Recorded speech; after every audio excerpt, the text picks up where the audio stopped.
বর্তমান বিশ্বের সবচাইতে সুযোগ্য রাজনৈতিক সংগঠক গণপ্রজাতন্ত্রী বাংলাদেশ সরকারের মাননীয় প্রধানমন্ত্রী, বাংলাদেশ জাতীয়তাবাদী দলের সম্মানিত চেয়ারম্যান জনাব তারেক রহমান। একটা তালি দেন তারেক রহমান বলার পরে। তালি কম দিলে চলে। আসতেছি আপনার কথায়। ম্যাচুরিটি বুঝতে খুব একটা বেশি কিছু লাগে না, শুধু আপনাকে পরিপক্ক হতে হবে।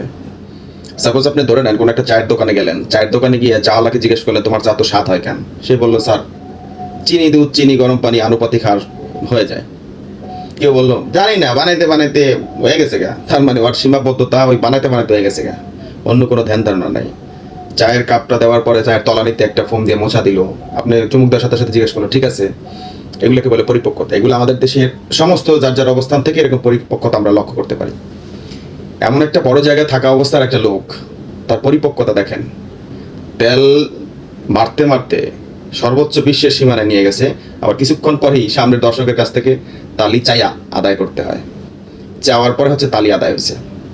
অতীতে এরকম বহুত বড় বড় দলের এই ধরনের অপরিপক্ক চাটার দল তেলবাস এর কারণে দলের বড় ধরনের ক্ষতি সাধন হয়েছে, তারা বড় এখন ভুক্তভোগী।